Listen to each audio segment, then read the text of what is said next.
So how's it going, Saints fans? Welcome to Talk Saints. This is the review for Saints versus Chelsea on Sunday. The 1-1 draw at Stamford Bridge. Quick explanation why there wasn't a preview video up. I was meant to do the preview, but then I had some complications with doing it and it was a bit last minute saying that I couldn't do it, so we just skipped the preview and went straight to the review.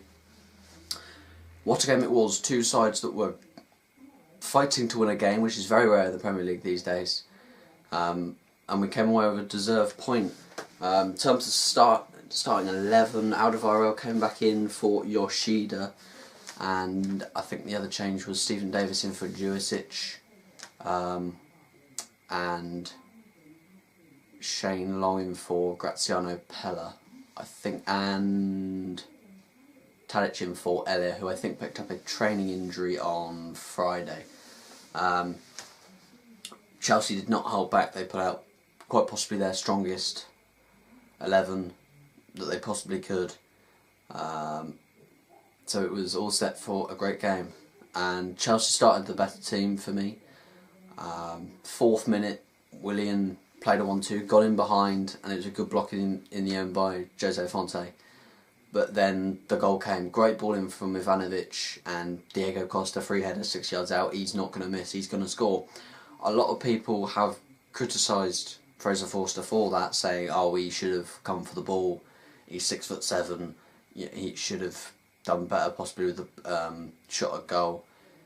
I partly agree, but regardless of that, you've got to look, why has Diego Costa been given a free header from 6 yards out?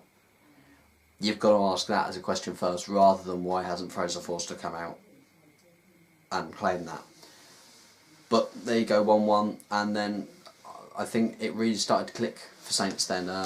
Not soon after that, in fact a couple of minutes afterwards, Bertrand played a lovely ball down the line for Tadic, who cut it back. Mane found the space beautifully, and it was on his left foot, and it did get saved by Courtois. It was a bit too close for me. Tried to find the corner where Courtois was because Courtois was diving the other way. I think if that had been on Mane's right foot, it would have been a goal, no question about it. And then from the resulting save, it came out to, I think, Klein, who played a lovely ball in Twanyam, a great back heel. And the way Tadic just took it under control, turned, it was brilliant. The shot was not a bad effort either. I thought Tadic played really well on Sunday. It was the first really good performance he's had in quite a while, to be honest. But then, of course, we got the penalty. Mane playing a 1-2 with Wanyama. A lot of people were saying it's not a penalty. It's a penalty. There's no two ways about it. Yes, Matic does get the ball, but for me, he goes over the ball with his leg, catches the man, and then gets the ball. So by definition, that is a penalty. And despite Tadic missing at Burnley, with this being only our second penalty all season, he went straight down the middle and beat Courtois, and it was 1-1, and the game really started to swing in our favour.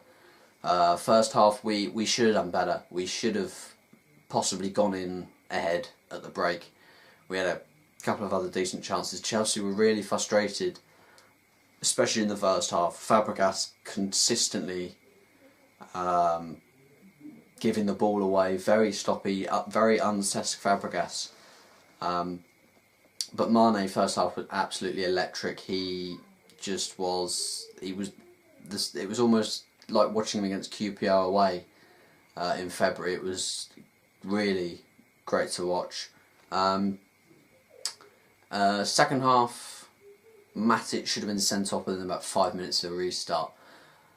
A lot of people are saying that the ref didn't send him off because we didn't hand the ref. That's bollocks. I'm sorry, but what the pundits are saying there is that the only way you can get a player sent off is by handing the ref. Well, no, if it's a second bookable offence, it's a second bookable offence and he's off. That's how it should be. But Matic was eventually subbed off. It was the game yesterday, Sunday, really was a competition of Schneiderlin versus Matic, and if you go on the 52 minutes it was played, Schneiderlin was easily the better player. Schneiderlin and Wanyama had possibly their best game of the season on Sunday. They really did. It was like a brick wall in front of that back four. Nothing got through. Sneijder not afraid to make challenges. Wanyama just outmuscling anything that was thrown at him, like he should do, and it was just a great performance from the both of them.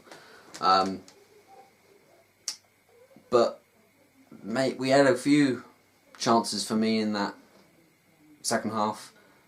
From the Matic foul that should have got him sent off, Alderweireld with a wicked shot. Courtois did very well to save that in the end. There was, while we were soaking up a load of pressure from Chelsea, we broke down the other end. Tadic beat 2 or 3 players and then laid it off to, I think it was Shane Long he laid it off to. For me, he needs to take a shot. He's on his left foot from 18 yards out. He should back himself. And he didn't. He played it to Long. For me, he's got to shoot that. He's got to shoot that on his left foot from 18 yards. If he hits that clean, it's a goal, even with Courtois in there. But regardless, we had a period of good 15-20 minutes where we barely touched the ball. And Fraser Forster had possibly the best game of this season. Better than Arsenal on the basis that he conceded late against Arsenal. First really big save was the double save. I think the first shot came in from... I think both shots came in from Oscar. The first one was a great reaction save and the second one was possibly even better. But then I think it was Oscar again that had the ball played into him from... I think it was Fabregas. I may be wrong, but I know it was Oscar that took the shot. And it was a great stop from Fraser Forster. Did really well to make himself big, do what he does best and stop the shot. And everything that was thrown at him in that second half, he just stopped, even from the corner when there was about 3 opportunities to score. He parried the corner away. Willian had a shot and it was deflected. Diego Costa got a foot to it. It came off the post. Chelsea fans will say they deserved a penalty. For me, it's not a penalty. Fonte's got the ball between his legs and then Costa sort of falls over his leg. It's not a penalty for me. But then the biggest chance of the game for Chelsea, the biggest chance without a shadow or question of a doubt, and it falls to John Terry. He did score in the League Cup and a lot of fans will expect goal or at least hit the target. The first header was a great save. I can't remember who the header was from. It may have been Costa. And it was a great save from Forster. Ivanovic then got in the way of Terry's first shot.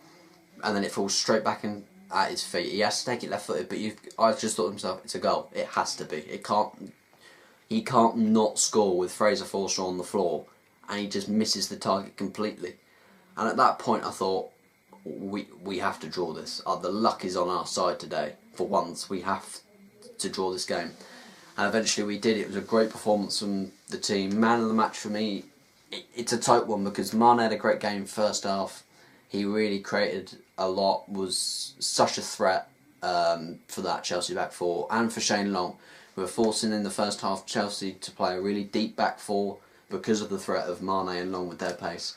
Sneijder possibly for having such a commanding performance in that midfield. Any one of the back four really, but it's got to go down to Fraser Forster. The only thing for me that he's missing to become a complete goalkeeper is commanding his box. A lot of people criticise him for that, and I do agree with it. He's 6'7", he's got to put himself about that box. He can come and claim anything easy. For instance, Diego Costa header that put them 1-0 up. He didn't, but once again, why is he given a free header? But he is, apart from De Gea, possibly the best shot stopper in the league. He is just so good at reflex saves and making himself big and just being a shot stopper. He's brilliant. I mean, there was a tweet put out by Sky Sports News, who should start in goal for the next England games. I think the England International are coming up soon. Retweet for Fraser Forster, favourite for Joe Hart. Joe Hart only got about 360 odd favourites, and Fraser Forster got over 1,600 retweets, and that tells you everything you need to know. He's part of the best defence in the league. He needs to start for England. He needs to be given a chance. But the whole team was solid as a whole for that game. Next game, Burnley. We've got to go into that game thinking we should wipe the floor with them. Danny Ings is going to be a threat though, we know that. Ashley Barnes is coming back into form. Of course, they did get that confidence boost with a home win against Man City, let's not forget. They're going to come to us thinking we can have a go at them here. But if we play our game, defend as we usually do, go forward as we did against Chelsea, we should comfortably win that game. But that was my review for St Chelsea. Good point for us now. We stay above. We go into 6th now because Tottenham lost quite convincingly to Man United. Not funny at all. But something that I did find out recently is that because of the way the FA Cup works, obviously it gives you a Europa League place. Arsenal and Liverpool have been drawn against at either side of the draw for the semi-finals. So theoretically it should, if you're going to base it on who the teams are, they're Liverpool and Arsenal, they should meet each other in the final. If that's the case, then 7th will be Europa League.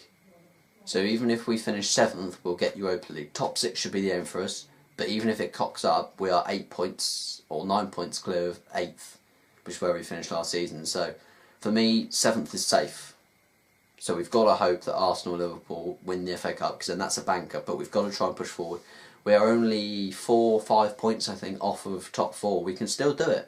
It's not out of the question. It's going to be difficult, but, you know, with 9 games left to go, you've got to give it a go. Man United have got a load of tricky fixtures to go. They've still got to play Liverpool, they've still got to play Arsenal, I think they've still got to play Chelsea, they've got a load of big teams to play.